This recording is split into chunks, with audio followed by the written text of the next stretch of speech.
नमस्कार दोस्तों, आप सबका स्वागत है एक बार फिर से हमारे इस यूट्यूब चैनल डिस्ट्रिक्ट ज्ञान में। तो जैसा कि आप सब जान चुके हैं कि जो सन 2024 है, इसमें जो टीचर ट्रांसफ़र के लिए पोर्टल जो है वो ओपन कर दिया गया है। तो 12 मार्च से लेकर 19 मार्च तक आप टीचर ट्रांसफ़र के लिए अप्लाई कर सकते हैं। तो ई पंजाब पोर्टल पर आप अपना स्टाफ लॉगिन करेंगे तो वहाँ पर आपको लिंक मिल जाएगा ट्रांसफ़र के लिए, तो वहाँ पर आप कर सकते हैं।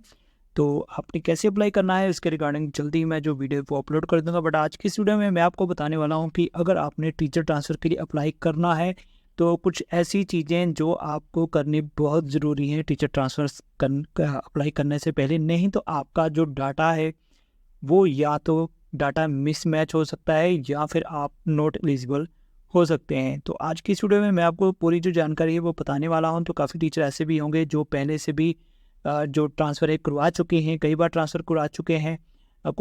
जो टीचर्स हैं वो ऐसे होंगे जो फर्स्ट टाइम जो है वो ट्रांसफ़र करवाना चाह रहे हैं। तो यहाँ पर मैं दोनों के लिए आपको बताने वाला हूँ कुछ चीज़ें।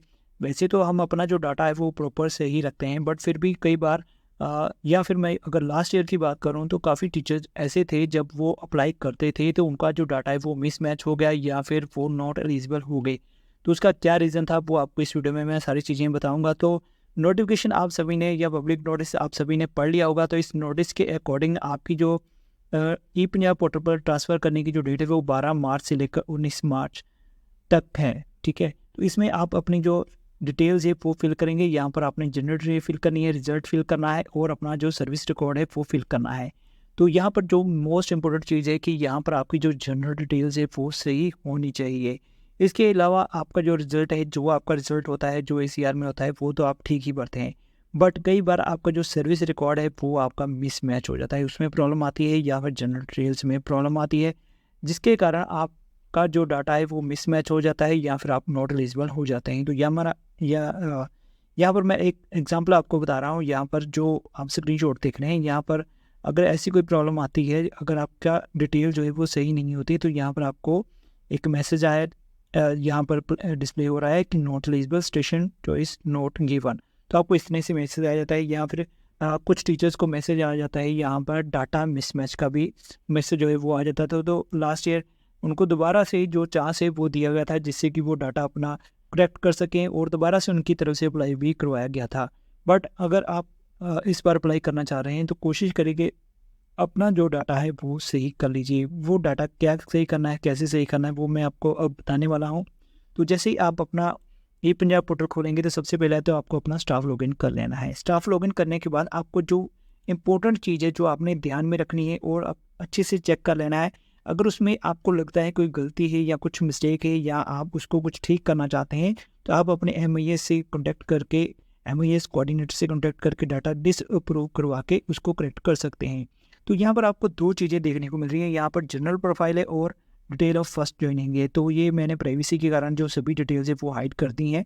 तो यहाँ पर आपका भी इसी तरह से जो पोर्टल है, जब आप स्टाफ लॉगिन करेंगे तो इस तरह से स्टाफ प्रोफाइल में जाएंगे तो इस तरह से आपको जो डिटेल है वो मिलेगी। तो यहाँ पर आपका नाम, डेट ऑफ बर्थ, कास्ट, आपका marital status, academic qualification, computer typing knowledge, address, distance कितना है, ईमेल आईडी क्या है, ये सभी चीज़ें आपको दिखाई देंगी। तो मेनली हमारी ये जनरल प्रोफाइल की जो डिटेल्स होती है वो तकरीबन सही ही होती हैं। बट कई बार क्या होता है कि जो हमारी डिटेल्स होती हैं फर्स्ट ज्वाइनिंग की, तो उसमें कुछ जो प्रॉब्लम्स है वो हो जाती हैं या हमारी तरफ से मिस्टेक हो जाती है या फिर कुछ और रीज़न भी हो सकते हैं। तो इस बात का आपने ध्यान रखना है कि आपकी जो फर्स्ट ज्वाइनिंग की जो डिटेल्स है या जो इन्फॉर्मेशन है वो आपकी सही होनी चाहिए। इसके अलावा अगर किसी की प्रमोशन हुई है वो डिटेल आपकी सही होनी चाहिए। तो यहाँ पर प्रमोशन का लिंक डिटेल्स नहीं है, बट वो भी आपने ध्यान से रखनी है। अगर आपकी प्रमोशन हुई है, कब हुई है, उसकी सभी जो डिटेल है वो होनी चाहिए। इसके अलावा आपकी फ़र्स्ट ज्वाइनिंग या फिर जब आप रेगुलर हुए हैं, वो सारी चीज़ें जो हैं वो आपकी जो डेट्स हैं वो सही मैच होनी चाहिए। इसके अलावा यहाँ पर आप देख सकते हैं इनिशियल सर्विस टाइप क्या थी, करंट सर्विस टाइप क्या है, अपॉइंटेड अंडर किसके अंडर आप अपॉइंट किए गए हैं। इसके अलावा डेट ऑफ अपॉइंटमेंट ऑर्डर आपकी क्या है, रिजर्वेशन कैटेगरी क्या है, स्टाफ टाइप क्या है, डेजिग्नेशन क्या है, अभी क्या आपका ये प्रेजेंट डेजिग्नेशन ही है, प्रेजेंटली पोस्टेड कहाँ पे है, कौन सा सब्जेक्ट स्टडी करवा रहे हैं आप, date of joining in present school. तो इस बात का जो चीज़ें मेन इंपॉर्टेंट चीज़ें हैं, दो चीज़ें आपने ध्यान में रखनी है। इनिशियल सर्विस टाइप आपकी क्या थी, अपॉइंटमेंट अंडर, आपकी अपॉइंटमेंट डेट, ये बात का ध्यान रखना है। और इसके अलावा date of joining in present school, जिस स्कूल में आप गए हैं उस स्कूल में जो आपकी ज्वाइनिंग डेट है वो सही होनी चाहिए।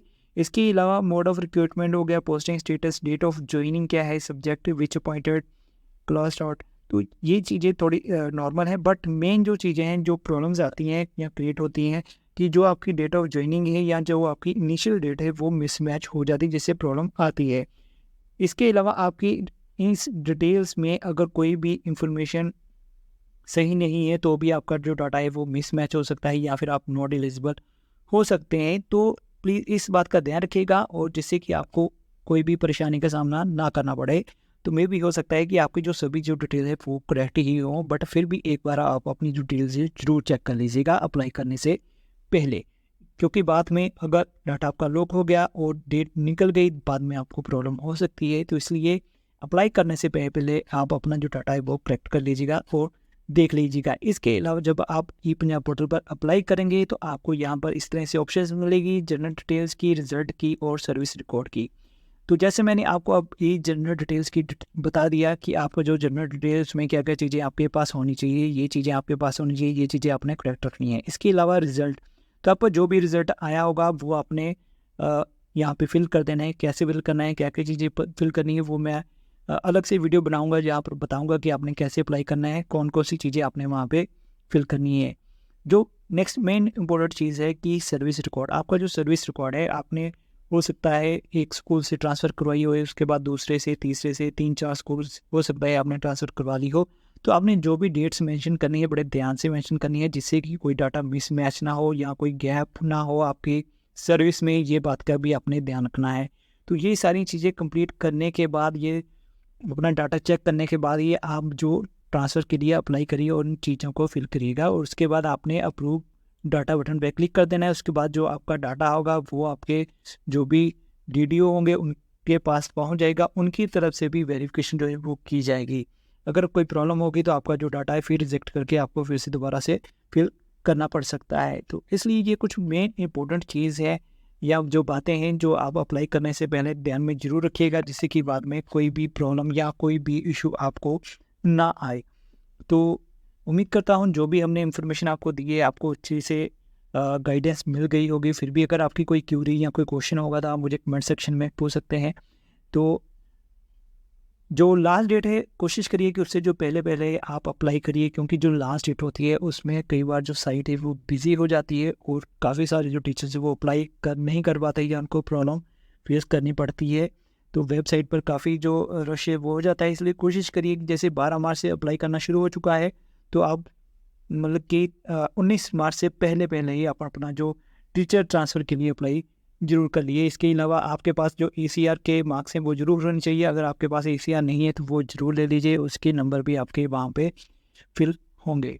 तो ये सारी बातें हैं। इसके अलावा कौन से टीचर आप अप्लाई कर सकते हैं, कौन टीचर आप नहीं अप्लाई कर सकते हैं, जैसे 3704 है या 6635 है, वो ट्रांसफ़र पॉलिसी के अकॉर्डिंग ही अप्लाई कर सकते हैं। तो डिपार्टमेंट की तरफ से काफ़ी सारी जो पॉलिसीज़ है वो चेंज की गई है। तो लेटेस्ट भी जो पॉलिसी वो चेंज की गई है, तो उसके अकॉर्डिंग अगर आप उस क्राइटेरिया में आते हैं तो आपके लिए प्रोबेशन पीरियड या फिर आपकी 2 साल के स्टे का कोई भी वहाँ पे मोटिव नहीं रहता है, आप अप्लाई जो है वो कर सकते हैं। बट आपको वो कंडीशन जो है वो कंप्लीट होनी चाहिए, जो ट्रांसफ़र पॉलिसी जो नहीं बनी है या जो अमेंडमेंट की गई है उस लेटर के अकॉर्डिंग वो सारी चीज़ें होनी चाहिए। बाकी पॉलिसी के रिगार्डिंग अलग से वीडियो मैं अपलोड कर दूंगा। आप उसकी जो अगर पॉलिसी के रिगार्डिंग आपको जो PDF चाहिए तो वो भी लिंक मैं डिस्क्रिप्शन में प्रोवाइड कर दूंगा या नेक्स्ट वीडियो में आपको मैं प्रोवाइड कर दूंगा। तो फिलहाल आज की इस वीडियो में ये सारी अपडेट्स थी। जल्दी मिलूंगा आपके साथ नेक्स्ट नई वीडियो में। अगर चैनल में नए हैं तो प्लीज़ चैनल को सब्सक्राइब कर लेना, जिससे नेक्स्ट जो भी अपडेट्स आएंगी वो आपको मिलती रहेंगी। तो मिलूंगा आपके साथ अब नेक्स्ट वीडियो में, तब तक के लिए गुड बाय, जय हिंद।